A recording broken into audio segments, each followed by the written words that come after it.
Yo, check out my website, www.theclowntimes.net. That's clown spelled with K as you see here. As you see, here are my rants here. I'll be more and more regular in posting rants in the future.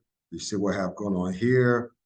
Also, you can also get your merch here at www.cafepress.com. Search for the Clown Time Sports. You see here I have sweatshirts, hoodies, baby gear, mugs, t-shirts. So just come on over and grab yourself some merch. Welcome to tonight's podcast, Clown Hour Podcast. I'm Scott Burks. Please to check me out on Facebook. Just do a search for the Clown Times. Clown spell, okay? You'll find me there. You also find me on my website at www.theclowntimes.net.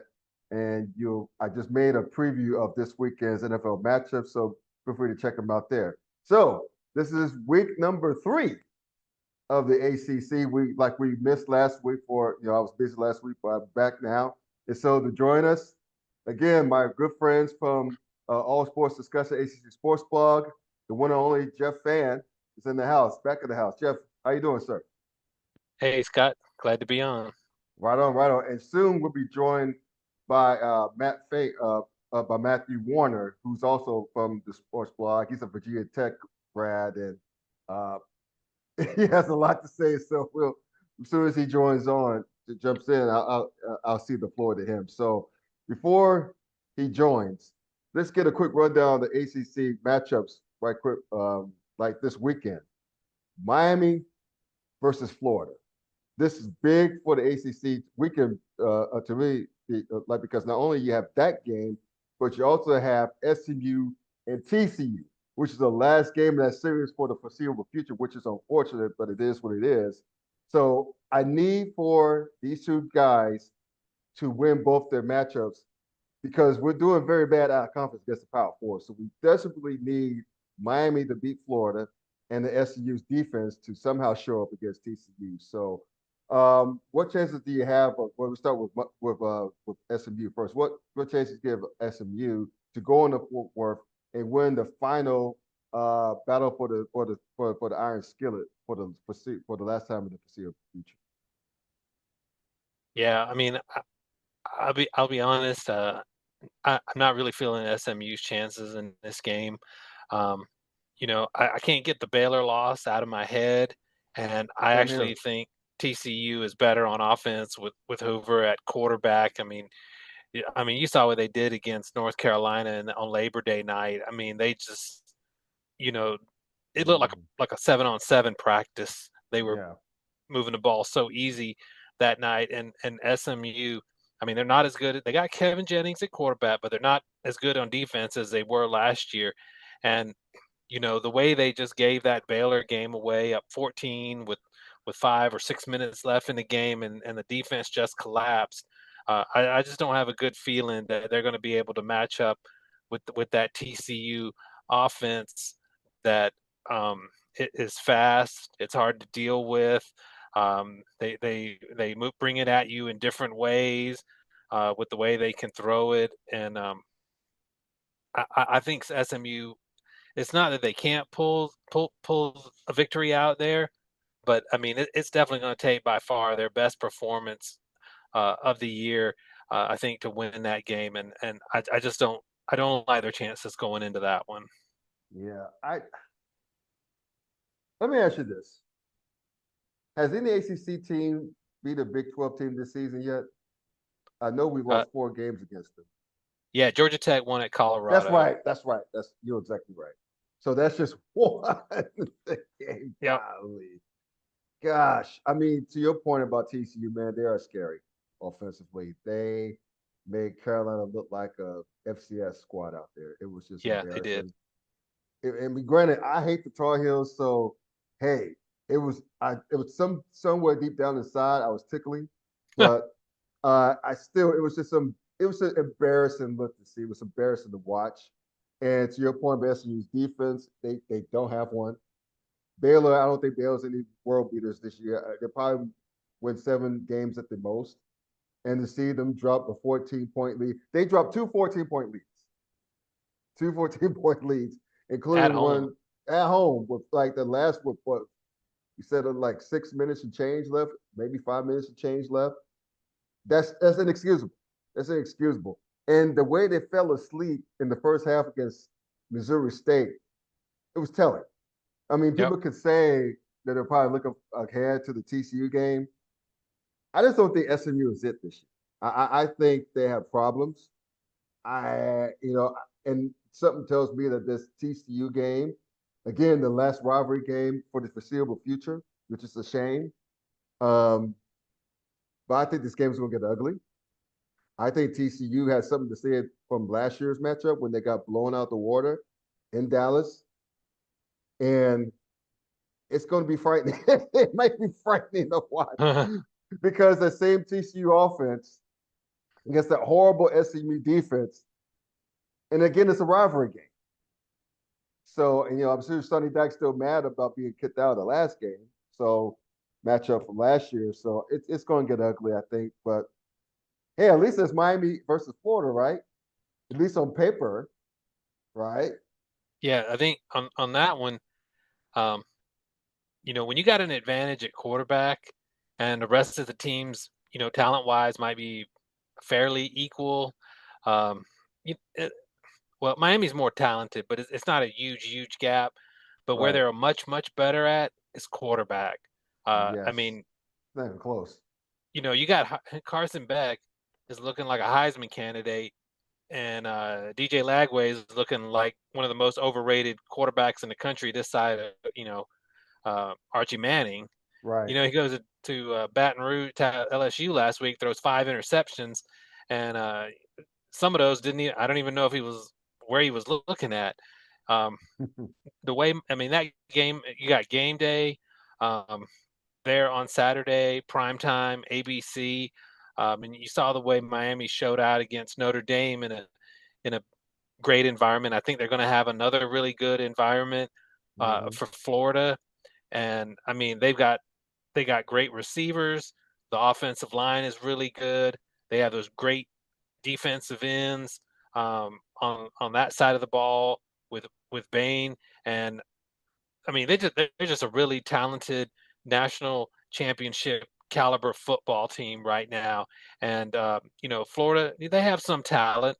I mean, they're not an untalented um, team that they've recruited, uh, but I mean, you're looking at one team that is eyeing a spot in the playoffs and trying to win a national champion, and another that's getting really close to having their coach just absolutely on fire with his hot seat.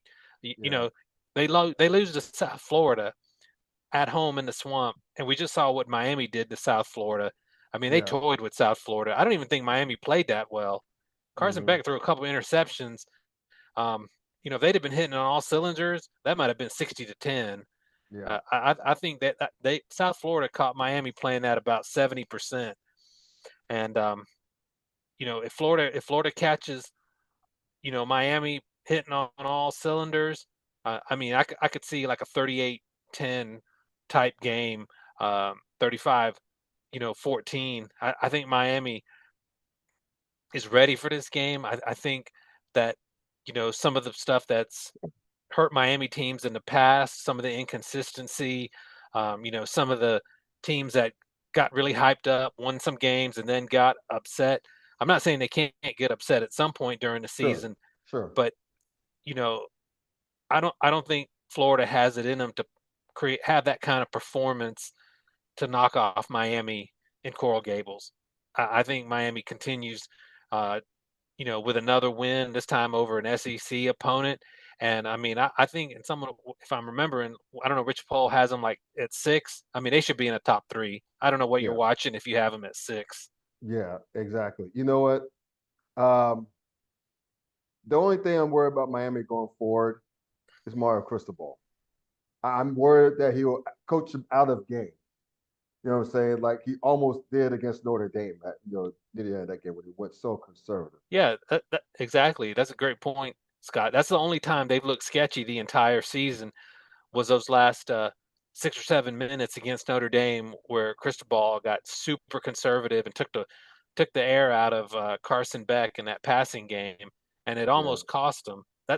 That's the only thing that's not looked really right with them. But if he kind of just stays out of their way, and let them be the team that they can be and just keeps his foot on the gas, yeah, they're gonna win a ton of games, and you're already eyeing that matchup with Florida State in a couple weeks. Yeah, I man. mean, that potentially could be a top 6, top 7 matchup uh, of Florida State and Miami. That's a vintage matchup of Miami and Florida State.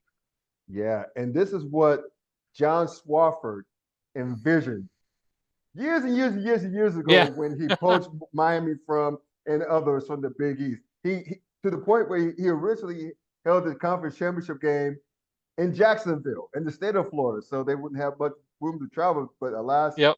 both of them fell off the face of the earth at the same time. But hey, maybe they're 22 years in. So anyway, we got our good guy Matt joining us. Matt Warner, what's happening, man? Virginia Tech's finest. How you been, sir? Sorry I'm late, man. Like 10 minutes, 10 minutes. I got your message at 6 after, and I was like, oh my God, finally. How you doing, buddy? Sorry about that. Sorry about that. Oh, no worries, dude. We created a special segment for you.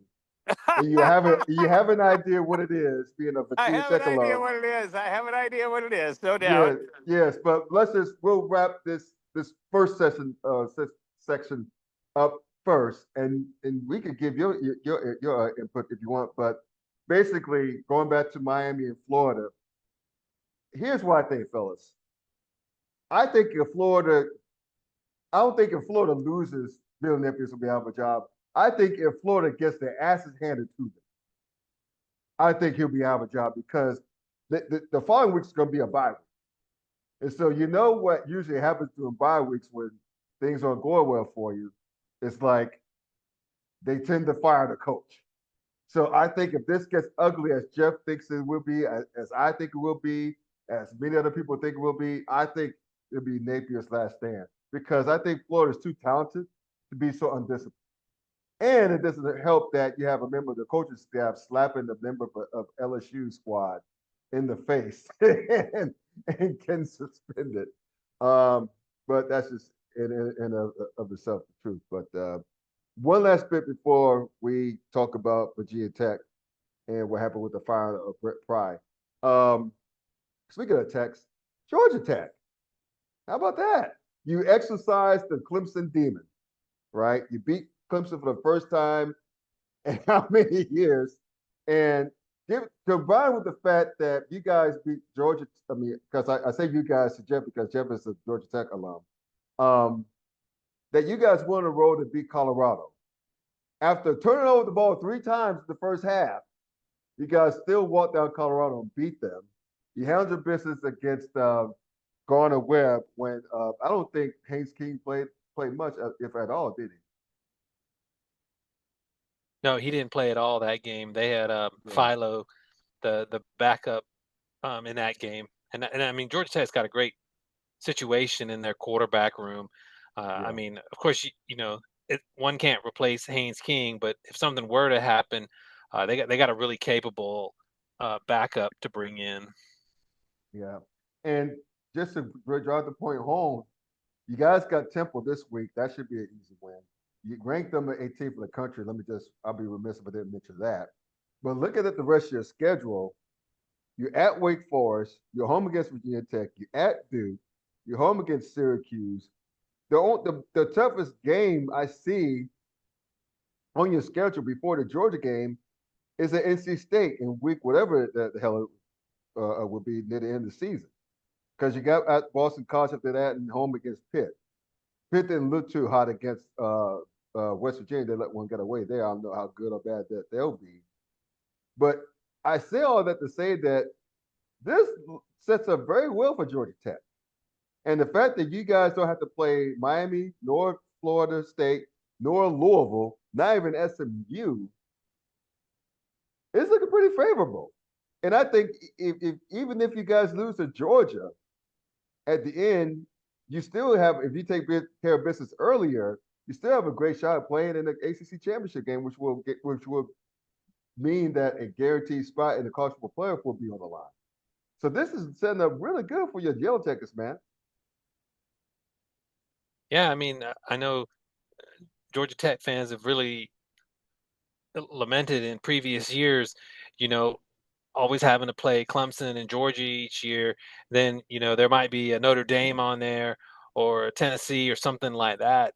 And, then maybe Florida State is good that year, and they've always said, "Oh, we're always playing the most difficult schedule."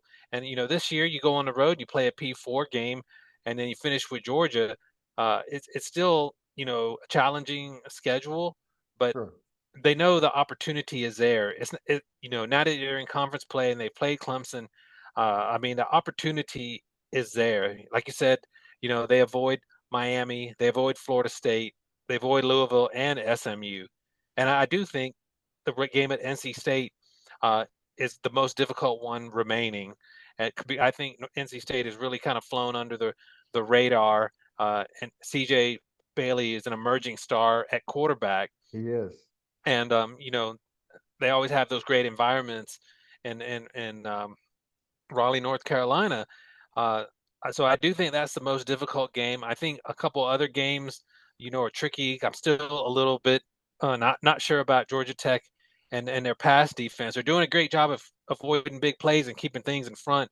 But what Syracuse can do, the way they throw it all over the yard with Angeli.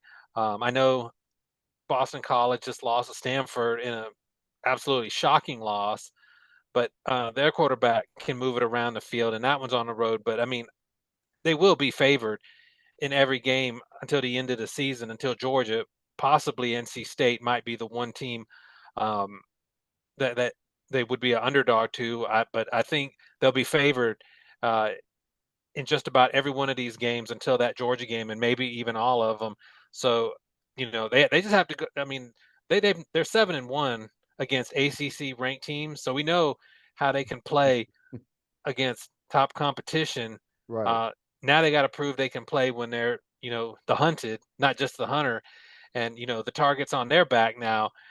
Teams are going to give them their best shot and try to upset them, and so I'm really interested to see how they come out against Temple. A team that they're a 21, 22 point favorite. Um, and just lost up to Oklahoma by like 45-3, I think. Yeah. You know, Lost by this is going 100. to be Yeah. a great test in the next couple weeks to see. All right, do they have some staying power? Because if Right. they do, they should win comfortably the next couple weeks. And Right. well, we don't know what Virginia Tech's going to have now. They got an interim coach that either kind of sinks a program further or kind of galvanizes them. But I'll let Matthew talk about what Virginia Tech might look like. But it's out in front of them. It's out in front of them, Scott. Now they just got to take care of business. They haven't had an opportunity like this at Georgia Tech in at least 11 years since the 11-win 2000 Orange Bowl winning team, Right. Paul Johnson, and Right. to really have a team that can make a run um, to the playoffs or a top 10 team. Um, you go 2014, and then maybe before that, you have to go all the way back to the George O'Leary teams and Joe Hamilton. So, I mean, these opportunities don't come around often at Georgia Tech, and they got to take advantage of it. All right. We just put a red bow on that section of it of tonight's podcast. So let's go from the good to the downright bad. Virginia Tech. I'm sorry, Matt. I'm so sorry I have to do this, but y'all know what it is. I mean, Brent Pry fired after 3 seasons and change on the job, 0-3 record on the season after getting blasted back-to-back games against Vanderbilt and the mighty Old Dominion Monarchs. Good grief. I mean, it's bad. And, just looking at your program, man, y'all haven't won at least 10 games since 2016. Justin Fuente's first year on the job.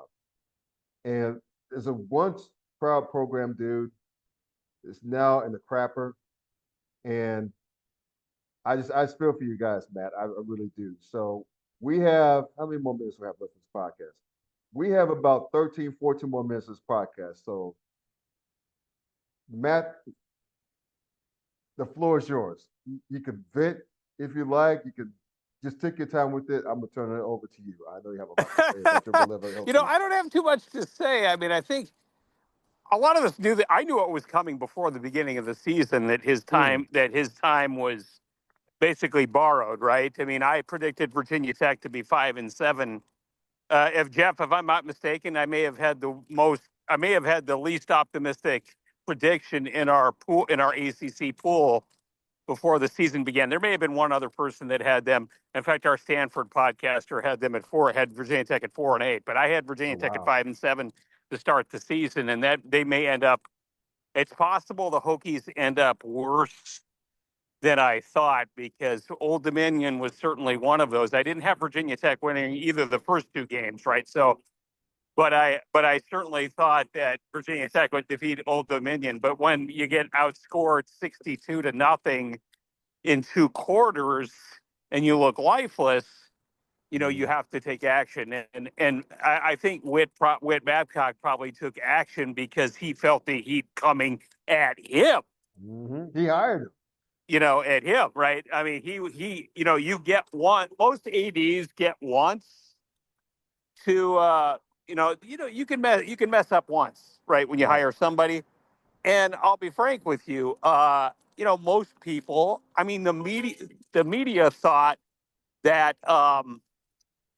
if you look at the first time around, right, that basically that Justin Fuente was, by all accounts, praised by the media, praised by his coaches, praised by ads, praised by sports media, sports businesses to be a good hire. It just didn't work out, right? Because he had a successful run at Memphis, right? And yes, but this next time around, Whit Babcock hired a first-time head coach who also hired a first-time offensive coordinator and a first-time defensive coordinator, and then he had to fire his this was his first entree into replacing a coach, and he allowed all those things to happen at once, and never really has had a plan to how do I say it, to really adopt how you need to fund athletics and the NIL really until this year, until he came this year and reported to the Virginia Tech Board of Visitors that this is the budget we need to compete. Well, you know what? You need to do this much earlier in your tenure if you want to be taken seriously as an AD. So, there's a whole confluence of events that have brought Virginia Tech here. Right. And, so the good thing is that you're seeing him, you saw him make that presentation to the Board of Visitors. But the thing I'm surprised about, guys, and I've mentioned this before, and I mentioned this in our podcast last week, we had Dan Carroll from Treadmill Horse on our podcast last week. He mentioned, I mentioned to him that I was a bit surprised that Whit Babcock was still like involved at the head, as the AD and involved sort of with the football search, but it's not clear what his involvement is, because it sounds like there's an independent committee that's making this selection. You don't want to hear those. And then they'll hand it off to him. But it's I don't know if he gives the offer, if the president gives the offer, or how that works. But it's increasingly odd to me. But it looks like I think he's trying to save his job by saying it's a committee doing it, sort of thing, is what I'm thinking. Because I have other criticisms about Whit Babcock too. Saying in the press last year that we underestimated our NIL for men's basketball, right? And this is why we were so bad. Well, he said that out loud? Yes, he did. Wow. This is why so many people. This is why so many people have questions about him and his leadership, right? And so. Virginia Tech's kind of in a position where it really also needs a new AD, and you've got to, they're paying Brent probably about $6 billion to buy him out. Probably would have had about, I think, if I'm not mistaken, anywhere from the same $4 to $6 billion to also buy out the AD. I wrote a story, Scott, on big decisions that the Board of Visitors had to make, and they were on all of these guys, right? The president, there's certainly. I would certainly like to see Virginia Tech get an AAU invite as somebody who has as a school who has as a top 25 public university. Right. Right. And if you get an AAU invite, that helps you potentially make you more valuable to another conference. Right. I mean, if things ever come to that. Right. Sure. So, I mean, it's there's a whole series of issues that they need to get fixed down there. And I'm not, Whit Babcock, I think, still has 3 years left on his contract. He may be trying to ride it out, but, there's just a whole series of things they have to get fixed to be competitive in the ACC, and that's you got to get your budget right. You can't make a mistake on the next coach, right?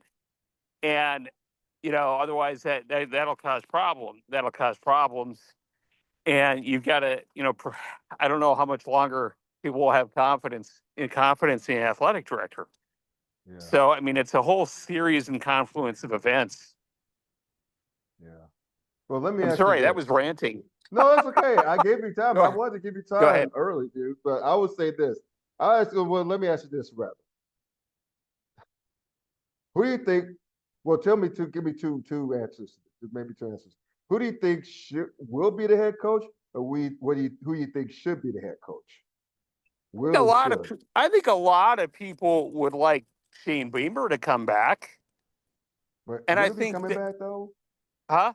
Would he come back though? I don't think he would. You asked me who I think people. Right? I think people would like him to come back. Sure. That's your very best case scenario, right? Because you would get some of those old donors up. You get people excited in the program again, all that stuff. Sure. Right. But I don't think that's going to happen. Right. And so then you have to look down the list, and you look at Army's coach, for example, who Virginia Tech needs somebody who I think will bring back the strengths of being tough on both sides of the ball, owning the line of scrimmage, having a strong running game. Basically, Jeff and Scott, you can correct me if I'm wrong, but I'm seeing Georgia Tech playing a lot today, like Virginia Tech did when they first came into the ACC. Mm-hmm. I agree. That's what Virginia Tech was. That's what Virginia Tech was.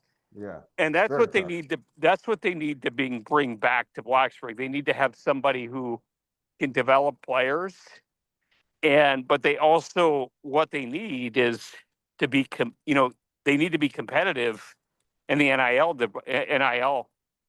environment, because Virginia Tech lost its best cornerback to LSU, who was responsible for defeating Clemson.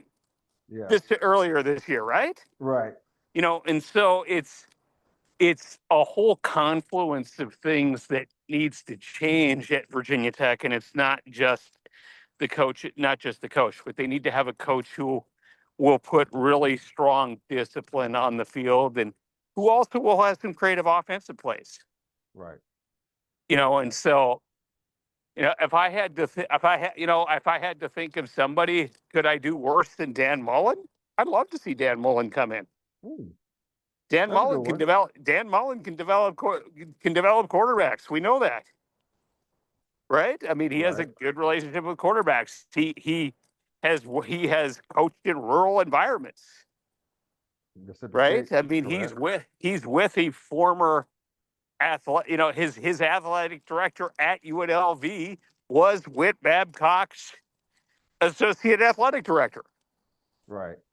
I mean, I think we could do a lot worse than Dan Mullen. So there are several out there that, you've got the coach from South Florida, but that's further down the list, right? Alex Gresh, that's much further down the list. But he seems to be a pretty exciting coach. But, it's really, the coaching is only one part of it. They have to kind of do like an athletic department and football department sort of overhaul from the financial perspective too. That's really, you can have a good coach, but you've got to have the resources to be competitive. And I think that's the biggest issue. Mm-hmm. Mm-hmm. How about, and I heard this name thrown out, we'll close with this. How about Jimbo Fisher? He's a West Virginia native. He's openly campaigned for wanting to get back into coaching. You can hear in his voice every time he talks on the ACC network and on Sirius XM on the college sports radio station.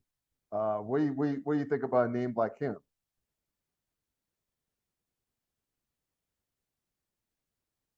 I think Matt, you muted if you want to get in.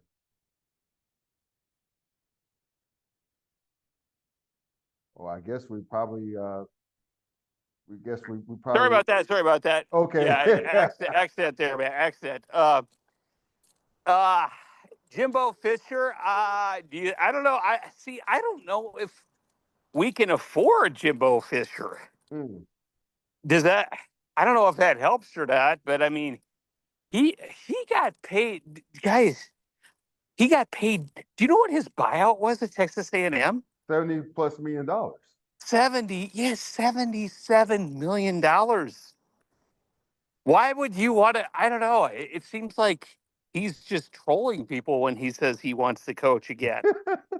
I mean, right? I mean, unless you've blown all that money up, I don't know.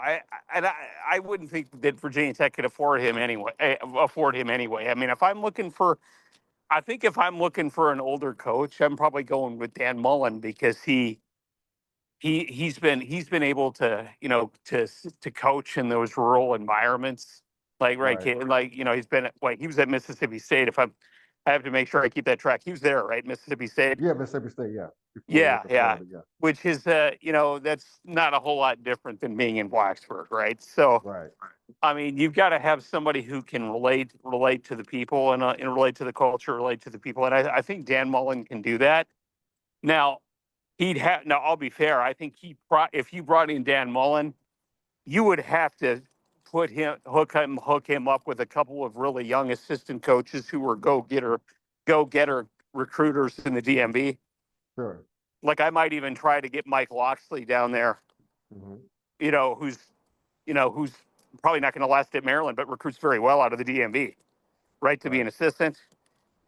And then you can get some of those players down there, and I think so those would be my plans because you'd have somebody who could be established and all that stuff, Scott and Jeff. But you've got to, I'll keep saying this until I'm blue in the face, right? They've got to fix both They got to fix both ends of the program right now. You can have a coach like Jimbo Fisher, but he may not have, but you also got to have the resources and stuff to compete, and they have to fix both. Yeah. All right. Well, cool. We'll have to continue this next week. But fellas, where can they find your great work? Where can the people out there find your great work? Allsportsdiscussion.com. You can follow Jeff on Twitter at @TalkinACC Sports. You can follow me on Twitter at @AllSportsDACC. And can I run through one thing? I know you were talking about Florida. Can I just tell you who they're playing? Miami. They're playing Miami this week. Then they're playing. Wow.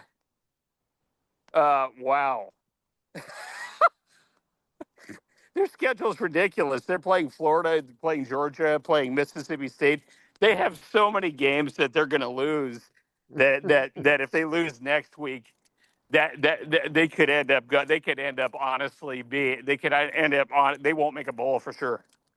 All right. Well, that's all I have to say about Florida. So that's how it's going to happen. All right. So all right, they'll be in the same boat as Virginia Tech. You have a great week, guys. You too. Take care, guys, and check these guys out. And have a good weekend. Peace out.